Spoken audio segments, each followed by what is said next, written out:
Use your God power. Get everything you ever wanted and live the life of your dreams. The Master's Course. Copyright 2010 by Richard Lee McKim Jr. All rights reserved. Let the quest for knowing begin.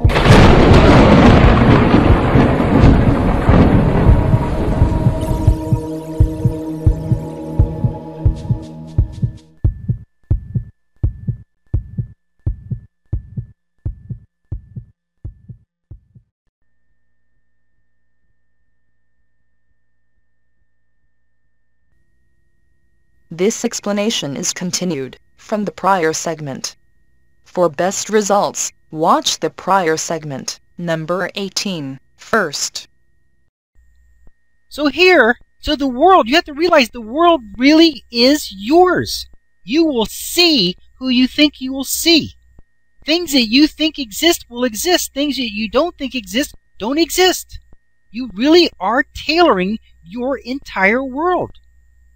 You're not living in somebody else's world. You're not one amongst all these other people in this world. This is your personal world. Whatever you think is in it is in it.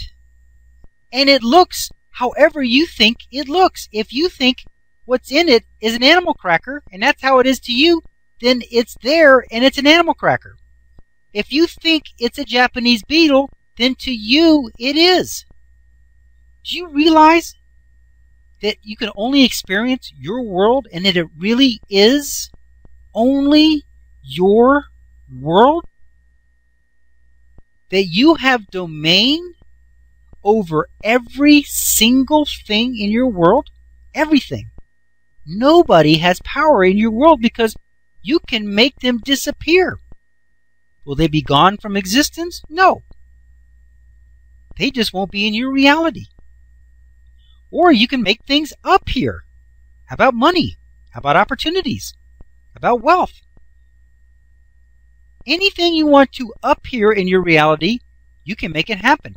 Anything you want to disappear in your reality, you can make it happen. Anything you want to change from one thing to another, you can make it happen. It can be a Japanese beetle. It can be an animal cracker. This is your world. You do not share a world with others. You do not share a reality with others. This is your world. Now, if you're experiencing the world similarly to somebody else, it's not the same world. It just means that the part that you're experiencing that is similar has similar meanings. And so you both are eliciting and experiencing the same thing from the energy that is the universe. However, while you may think it's the same reality as you both look down at an animal cracker, he sees an animal cracker, you see a Japanese beetle. So while you may think you're sharing a reality, you are not. While you think that you're sharing a world, you are not. While you think you're sharing a universe, you are not. This is your world. This is your universe. There could be people all around you right now that you literally look right through, and yet they're standing right next to you. You can't see them. That is the amazing thing about this reality, this world, and this universe. So I want you to really, really, really get it, that you are not sharing a world with anybody. This is your world. This is your creation. And it can be anything that you want it to be. Now, in this illustration, he starts out by having the blue world. But then, because of whatever reason, he's discovered that red exists. And the moment he discovers that red exists, then suddenly everything that's red comes into his experience. He says here he just found out about the red. But notice, there's a green world that exists, which he can't see. Now, speaking of this is a very wild thing, okay? This is a story that Michael Talbot told on one of his interviews, that it used to be when he was a kid, he used to see what he thought was heaven.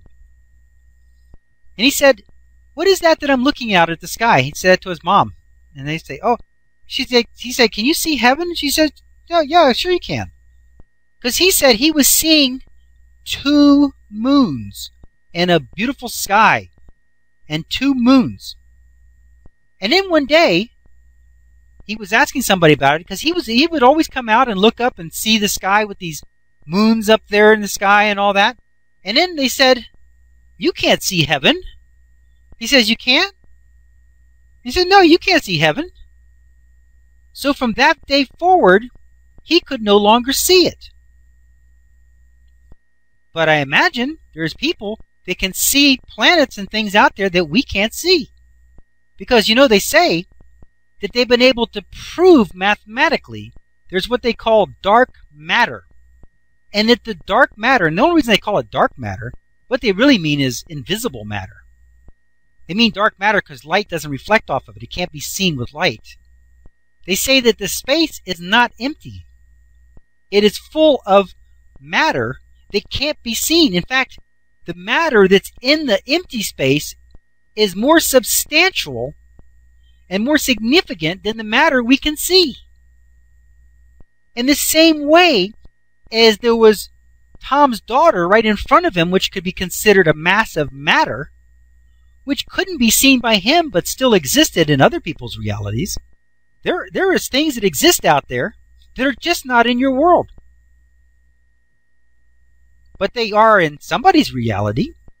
So I just want you to know, for this illustration, that your world has included what you think it does. And it is your world. You are creating it. Everything you say about it creates it. Okay, here it says, there are people doing things that would blow your mind. There could be people here from other planets, and you would never know it, because they are not in your world idea. But if you suddenly, or slowly, began to consider the idea of the existence of the color red being real, you would begin to access and annex everything red in your world, and it would amaze you. You would exclaim, "Where did all these red things come from?" They always existed, but not in your world. That's why I keep saying that you are creating your own world. It only consists of what you are aware of and what you think it might contain. There are literally billions and billions of things that you are unaware of in your own town alone, much less in the rest of the world and the universe. There are non-physical energies all around you, and people who can do amazing things that you could never imagine right in your town. And you will probably never know it in your entire lifetime.